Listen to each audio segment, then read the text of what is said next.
नमस्कार दोस्तों। तो दोस्तों, छत्तीसगढ़ी सिनेमा के तह की बातों को टटोलते हुए हमने अब तक देखा कि छत्तीसगढ़ में जन्मे किशोर साहू जी के मन की छटपटाहट ने किस तरह 1948 में छत्तीसगढ़ी सिनेमा के लिए जमीन तैयार करने का काम किया। अपनी भाषा, अपने परिवेश और अपनी संस्कृति से दुनिया को परिचित कराने का प्रयास किशोर जी ने अपनी हिंदी फिल्म नदिया के पार के जरिए किया था। वो मच्छुओं की बस्ती दिख रही है ना? हाँ। और डा रहा है तू।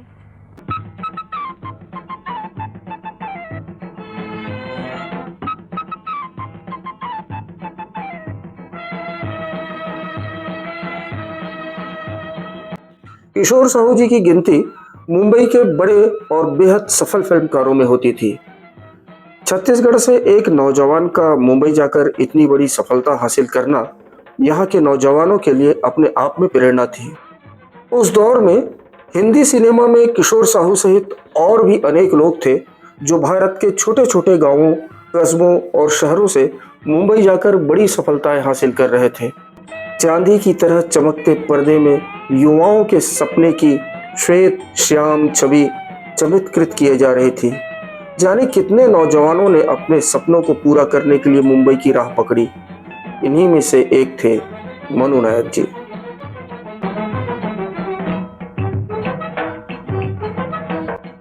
ये वही मनु नायक थे जिन्होंने किशोर साहू जी द्वारा तैयार की गई छत्तीसगढ़ी सिनेमा की जमीन पर पहली छत्तीसगढ़ी फिल्म कहीं देवे संदेश के रूप में हसल तैयार की थी। ये वही मनु नायक जी थे जिन्हें हम छत्तीसगढ़ी फिल्म के जन्मदाता के रूप में जानते पहचानते हैं। यहाँ की बात के पिछले एपिसोड में, यानी कि एपिसोड 4 में, हमने मनु नायक जी से वीडियो कॉल पर बात की थी।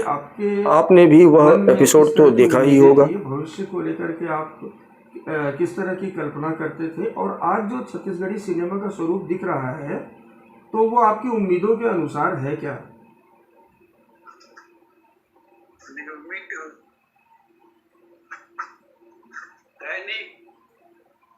जो उम्मीद हमने की थी वो नहीं है। जो लोग पिछला एपिसोड नहीं देख पाए थे वो इस एपिसोड के डिस्क्रिप्शन में जाकर लिंक देख सकते हैं। बल्कि डिस्क्रिप्शन में आप तह की बात के अब तक के सभी एपिसोड का लिंक देख सकते हैं।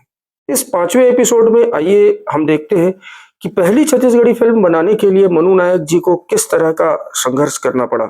उस समय छत्तीसगढ़ में छत्तीसगढ़ी फिल्म बनाने का ख्वाब देखना ठीक वैसा ही था जैसा कि चांद पर कदम रखने का ख्वाब। मनुष्य ने चांद पर पहला कदम 20 जुलाई 1969 को रखा, लेकिन हमारे मनु नायक जी ने हमें इससे भी पहले 1965 में छत्तीसगढ़ी सिनेमा के चांद पर पहुंचा दिया था।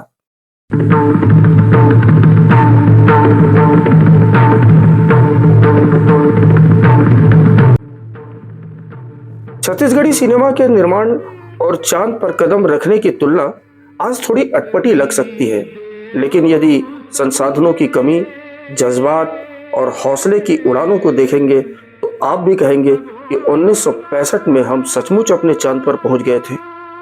और दिलचस्प यह है कि कहीं देवे संदेश के गाने में भी इस बात का जिक्र है कि दुनिया कितनी आगे बढ़ चुकी है, चांद पर जाने की तैयारी कर रही है।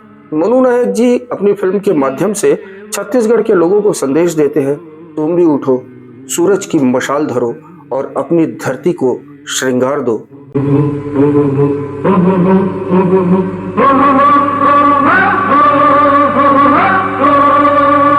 दुनिया के मन आगू बढ़ गए, दुनिया के मन आगू बढ़ गए, दुनिया के चंदा तक मां जाए रे भैया, चंदा तक मां जाए रे, चंदा तक मां जाए रे। दुनिया के मन आगू बढ़ गए, आगू बढ़ गए। कही देवो संदेश सगोला, कही देवो संदेश सगोला, कही देवो दोनों जन पछुआए रे भैया, दोनों जन पछुआए रे, दोनों जन पछुआए रे। दुनिया के मन आगू बढ़ गए, आगू बढ़ गए।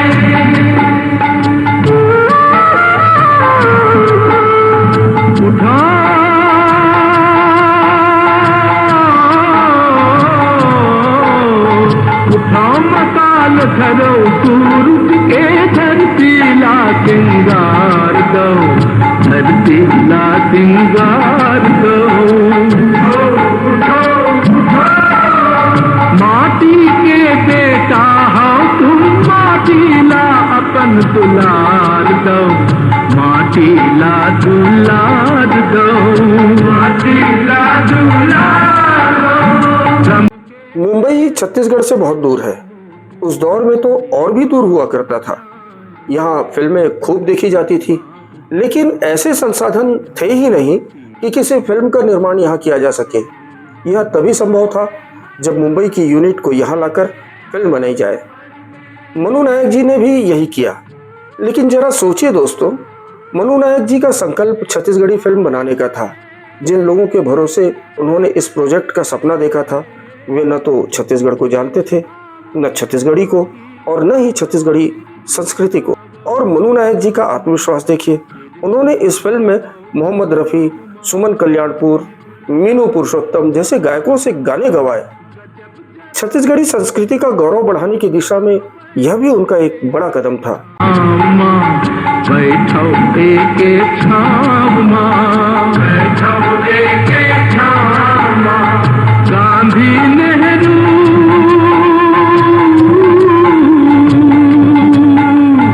गांधी नेहरू के सपना ला, गाँव गाँव माला दे, गाँव गाँव माला। मनु नायक जी ने एक इंटरव्यू में बताया है कि इन गायकों के साथ उन्हें कितनी मशक्कत करनी पड़ी थी। मोहम्मद रफ़ी जी के साथ बार बार रिहर्सल करना पड़ा, उन्हें उच्चारण की शुद्धता समझाई गई। इन गायकों के गाए गीत आज इतिहास बन गए हैं। आइए सुनते हैं मोहम्मद रफ़ी जी का गाया वह गीत। झमकत नदिया बहनी लागे, पर्वत मोर मितान हवे रे भाई, पर्वत मोर मितान। मैं बेटा हूँ ए धरती के, धरती धरती मोर परान हवे रे भाई, धरती मोर परान। झमकत नदिया बहनी लागे, पर्वत मोर मितान हवे रे भाई, पर्वत मोर मितान। तो दोस्तों, उच्चारण की शुद्धता को लेकर कैसी मशक्कत करनी पड़ी, इस बात का उल्लेख छत्तीसगढ़ गीत संगीत नाम की वेबसाइट ने मनु नायक जी के हवाले से अपनी पोस्ट में किया है। यह पोस्ट मोहम्मद जाकिर जी ने लिखी है, जो वरिष्ठ पत्रकार हैं। कही देवे संदेश का विदाई गीत मोर अंगना के सोन चिड़ैया पहले लता मंगेशकर जी से गवाया जाना था। मनु नायक जी ने बताया है, इस विदाई गीत के लिए हमारे सामने पहली पसंद तो लता दीदी ही थी, लेकिन एक तो डेट की उलझन थी, फिर दूसरी फीस की। सोचा गया कि शमशाद बेगम जी से गवा लिया जाए, फिर पता चला कि शमशाद बेगम जी अब गाना बिल्कुल कम कर चुकी हैं।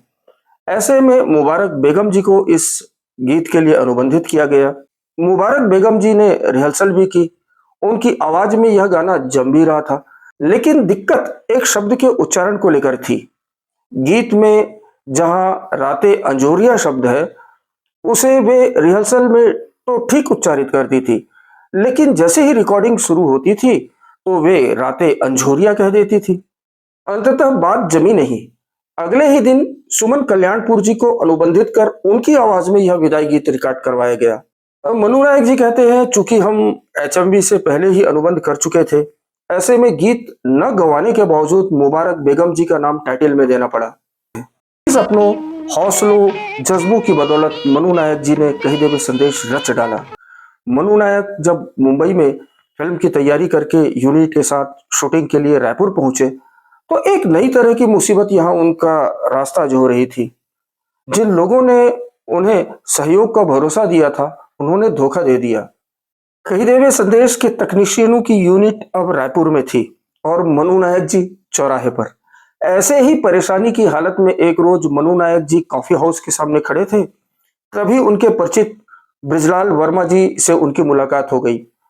यह देव संयोग ही था कि ब्रिजलाल वर्मा जी ने मनु नायक जी की सारी परेशानी को हर लिया। उन्होंने मनु नायक जी को अपने गांव पलारी में शूटिंग करने का न्योता देते हुए सारी जिम्मेदारी अपने कंधे पर ले ली। इंटरव्यू में मनु नायक जी ने इस बात की पुष्टि भी की है। इस तरह उस खूबसूरत गांव पलारी में कहीं देवे संदेश की शूटिंग हुई। पलारी का खूबसूरत तालाब, वहां का 9वीं शताब्दी का ऐतिहासिक मंदिर और गांव की खूबसूरत गलियां इस फिल्म का हिस्सा बनी, छत्तीसगढ़ी सिनेमा के इतिहास का हिस्सा बनी। लेकिन यूनिट के रायपुर पहुंचने और शूटिंग शुरू होने के बीच का जो तनाव था, वह भी अपने आप में एक कहानी है। आपको यह कहानी सुनाएंगे अगले एपिसोड में, तो बने रहिए साथ, देखते रहिए यदा कदा। ये भारत के नवा तीर्थ है, इन नाजुर मिल के बलिदा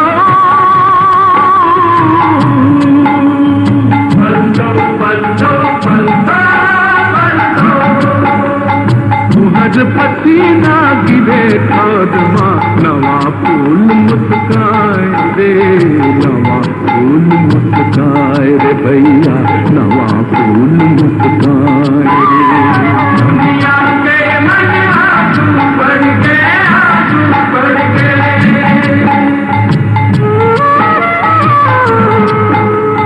सुवन न पाए,